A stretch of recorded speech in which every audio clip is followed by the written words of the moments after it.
Question suivante. Comment gères-tu ton quotidien d'entrepreneuse, équilibre vie perso? Pas vraiment en fait. On va dire que c'est un peu le piège quand tu fais un métier passion. T'as pas l'impression de travailler en fait. Et du coup, tu peux vite déborder sur ton temps perso. Tu vas avoir du mal à voir la différence entre temps perso et temps pro. Après, on va dire que j'ai plusieurs casquettes. J'ai le côté vibrance. Après, j'ai le côté rénovation, investissement immobilier. Du coup, je dirais que vibrance, c'est vraiment la semaine. Alors, je me limite, on va dire, du lundi au vendredi. Un rythme assez classique que j'adapte forcément selon des rendez-vous, selon des impératifs, etc. Enfin, le week-end, c'est vraiment dédié à la rénovation. Pour notre maison principale, on va dire qu'on a terminé le plus gros. Enfin voilà, tout est habitable, tout est clean, fini. Mais maintenant, on aimerait bien faire plein d'aménagements extérieurs, de la déco, peinture. On va dire que le plus gros est terminé. Et par contre, là, on a un autre projet d'investissement immobilier en cours. Donc on fait pas mal de travaux. Et là, par contre, c'est vraiment sur le temps libre et les week-ends. Ça prend beaucoup de temps. Du coup, en fait, le temps perso, j'en ai pas tant que ça. À part vraiment des moments où je me prends des moments pour faire comme des cercles de femmes, du yoga, des temps à deux aussi. Ça peut être faire un barbecue ou faire une pause dans nos travaux, même si quand on est dans nos travaux à deux, on voit l'avancement de notre projet, du coup c'est hyper plaisant et on n'a pas forcément l'impression de faire des travaux dans le sens négatif. Mais ouais, c'est un peu compliqué de séparer les deux en tant que tel. Et en même temps, j'ai pas forcément l'envie de trop séparer les deux parce que c'est la vie que j'ai envie de mener en fait. En fait, je suis en train de construire la vie que j'ai toujours voulu avoir dans le sens où je suis libre de faire ce que je veux, quand je veux. Je suis vraiment dans ce chemin de créer la vie que j'ai envie d'avoir et j'ai pas envie de séparer particulièrement. En fait, je pars du principe que quand t'as vraiment envie, enfin après c'est mon fonctionnement, hein, mais moi je pars du principe où quand t'as vraiment envie de mettre des séparations, pour moi c'est que ça te bouffe trop et que t'as besoin de mettre des limites. Parce que sinon ça te prend trop d'énergie et c'est trop énergivore pour toi. Quand je faisais un peu d'administratif pour dire d'avoir un complément de revenu, et ben là en fait j'avais vraiment ce besoin de couper. Après 17h, faut plus venir m'en parler. Et c'était pas ce que j'avais envie de faire. En fait, je faisais vraiment pour une raison qui était d'avoir plus d'argent et un peu plus de sécurité financière. Donc voilà. J'ai pas le besoin de séparer vraiment mes activités pro de ma vie perso. J'avais une question. Comment est venu le déclic qui t'a amené à ce changement, ce qui t'a poussé à te dire que c'était la bonne voie, le changement dans le boulot? Comment t'as su que tu avais trouvé le bon chemin de ce qui te plaît dans la vie et que tu sais ce que tu veux faire maintenant? C'est des questions profondes hein, que vous me posez. Comme je disais dans les questions d'avant, en fait, c'est vraiment un chemin à me questionner qu'est-ce que je veux, qu'est-ce que je veux plus. J'ai appris à écouter mon corps aussi, parce que je dirais il y a beaucoup de situations où j'ai dit oui pour faire plaisir ou sans forcément y réfléchir. Toutes ces situations, après, je les ai payées. Je les ai payées dans le sens où je ne m'étais pas écoutée, où après je faisais des crises d'angoisse, où après j'avais des douleurs dans le corps. Et du coup, pendant toute cette transition, voilà, c'est assez long, hein. Ça fait 4 ans maintenant. À travers des tests, à travers plein de situations, en fait, j'ai appris à mettre des limites, à m'écouter vraiment, être un peu plus égoïste, mais dans le bon sens du terme, à me poser la question quand j'avais une proposition, ça peut être tout, ça peut être familial, ça peut être pro, ça peut être amical. Voilà, je parle en termes général. En fait, je me posais la question, est-ce que cet événement, cette situation, ça va me nourrir, ça va m'apporter des choses, ou est-ce que ça va me vider énergétiquement? Quand je savais que ça allait trop me prendre d'énergie, sachant que j'étais dans une période où je n'avais pas d'énergie, où j'avais vraiment le minimum pour moi, pour faire la base, ou très peu d'énergie, et ben il fallait que je sois vraiment en mode j'économise mon énergie parce que là c'est pas possible en fait. C'est trop. À travers tout ce chemin, j'ai vraiment posé des limites à m'écouter. Des fois tu te plantes, des fois tu dis oui, des fois tu vas dans des situations et tu dis bah en fait j'aurais pas dû. Je voulais vous donner un exemple précis.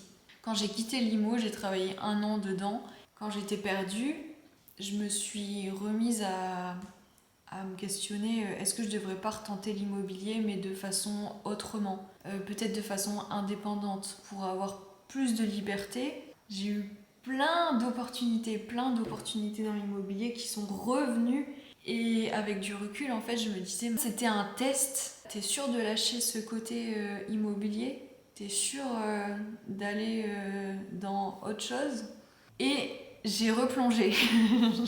J'ai replongé dans le sens où je suis retournée dans l'immobilier, mais par contre en indépendant, donc j'avais vraiment cette liberté.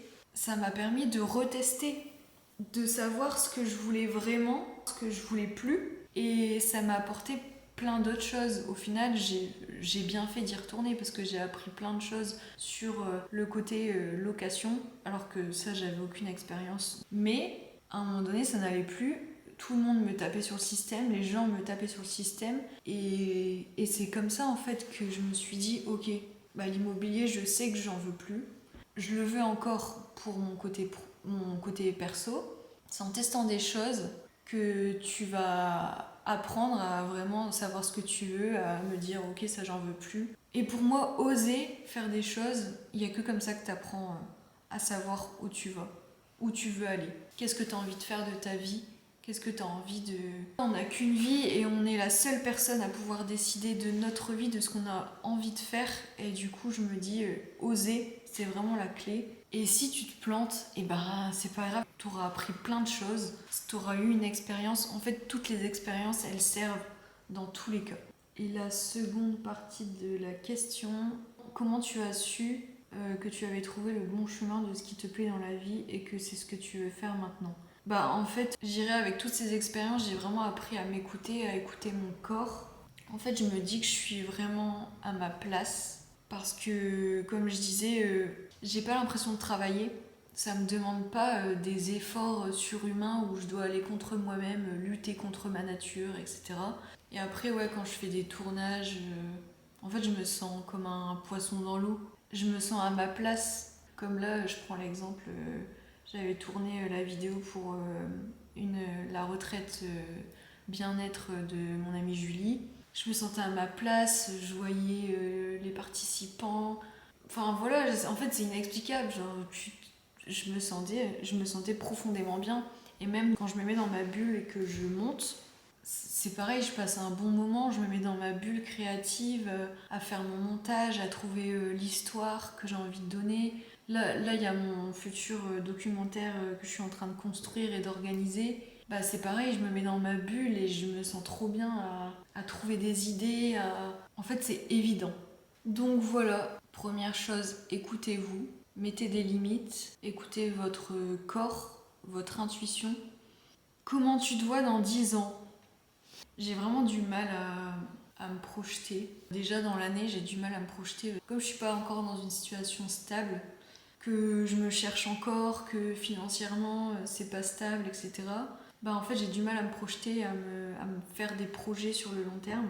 Mais dans 10 ans, bah, je me vois toujours avec ma caméra, vraiment faire des formats longs, faire des documentaires, mettre en lumière certains sujets dont on parle peut-être pas, mettre en lumière des personnes, créer des documentaires avec mon univers, en même temps garder le côté investissement immobilier, faire plein de projets, peut-être des projets insolites, ailleurs qu'en France. Bah, juste kiffer en fait. Faire des projets qui nous font plaisir, dans lesquels on s'éclate, que ce soit des projets d'immobilier insolites, créer des cabanes, des trucs un peu en autarcie. Et ouais, une vie en, indépendance. Organiser des retraites spirituelles aux quatre coins du monde. J'ai plein d'idées, plein de projets. Pour l'instant, je suis dans ma phase où je continue de m'aligner à construire Vibrance, mais ça va venir. En fait, comme je disais avant, le côté pro-perso, c'est très mélangé et c'est vraiment ce que j'ai envie de faire. Donc, c'est vraiment le mot, être libre. Indépendant, libre, faire des trucs qui nous font kiffer, des projets farfelus. Et on arrive sur les dernières questions. En vrai, c'est pas mal parce que vraiment, je l'ai beaucoup parlé. Quel est l'événement de ta vie qui t'a le plus marqué ? Je vais rester sur mon idée. C'est pas un événement, mais c'est plutôt une période. C'est la période dont j'ai parlé. Je me voyais sans avenir. Parce que, comme je disais, c'était très dur, très compliqué. Mais c'est de cette période-là où j'en suis ressortie vraiment grandie. Je sais que grâce à cette période, je suis la personne que je suis aujourd'hui et que je peux avoir une façon de voir la vie, une façon de voir les choses, de relativiser, de toujours trouver des solutions, d'oser, etc.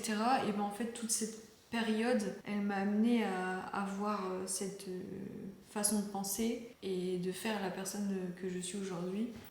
Après, quel événement t'a plus marqué ? Ça peut être aussi la rénovation parce qu'en vrai, on a fait des trucs de fou à deux. Avant de nous lancer, jamais j'aurais imaginé que la maison, elle serait comme ça maintenant. Tu réalises en fait toutes les étapes que tu as faites, les moments compliqués. Tu disais mais purée, pourquoi on fait ça, pourquoi on s'infiche ça, etc. Et là tu arrives au moment où tu te poses dans ton canapé et tu regardes et tu te dis on a bien fait quand même. On a bien fait, on en a chié mais on a bien fait quand même. Et on a tellement appris sur nous que ça aussi c'est un événement marquant. Et en fait ce qui est drôle, c'est que tout ce côté rénovation, où vraiment j'ai pas fait les travaux toute seule, on a fait à deux, mais je parle moi, mon expérience. La maison en fait je la vois comme ma tête, dans le sens où on est arrivé dans cette maison, il y avait une partie qui était rénovée et l'autre partie qui était vraiment comme dans les années 1930. Et en fait la maison je la vois vraiment comme ma tête, dans le sens où j'ai dû tout déconstruire, que ce soit des croyances, des attentes qu'on mettait, des croyances qu'on a sur soi, et donc tout déconstruire pour arriver sur quelque chose de beau, de stable, de reconstruit à notre image tout simplement. Et même au-delà des compétences, la rénovation ça te mène à une façon de penser, ça t'apporte tellement côté humainement. Donc voilà, enfin en vrai je m'égare hein, parce qu'il y a plein de choses en faisant le bilan, il y a quand même plein de périodes qui m'ont marqué. Et après une dernière parenthèse, le voyage. Le voyage ça apporte tellement une ouverture d'esprit, tu vois la vie autrement. Et dernière question, si tu avais un conseil à donner à la petite Margot et à ses copines de 6 ans, de 6 ans ça me fait rire, genre c'est hyper précis.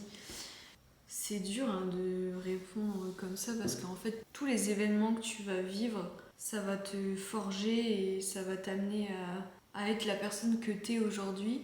Un conseil, je dirais de se faire confiance, de jamais lâcher, de pas avoir peur de rêver trop grand, de se faire confiance même si personne te comprend et de pas avoir peur d'être trop, de ressentir trop tous les ressentis que je pouvais avoir sur les personnes, sur les lieux. En fait maintenant ça a du sens et avant j'arrivais pas forcément à les expliquer, à me dire mais non c'est dans ma tête, alors qu'en se faisant confiance etc, en suivant son intuition, tu peux anticiper certaines situations.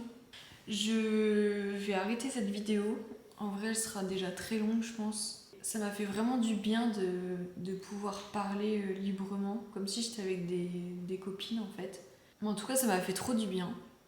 J'espère que ça va vous plaire, j'espère que ça va être intéressant pour vous. J'ai toujours cette peur de me dire, je raconte, mais est-ce que c'est intéressant finalement d'expliquer en détail, on va dire, par quoi je suis passée, mon parcours, et peut-être que vous comprendrez certaines choses aussi, parce que c'est vrai que sur Instagram, je montre des choses, mais tu peux pas être aussi précise aussi dans le détail que dans une vidéo long format sur YouTube. Et en tout cas, n'hésitez pas, si vous avez aimé la vidéo, si vous avez aimé ce concept de se poser, de parler, n'hésitez pas à mettre un commentaire, ça m'aide énormément, de mettre un pouce vers le haut et de s'abonner aussi. Je vous fais des bisous, à très vite dans une prochaine vidéo. Bisous!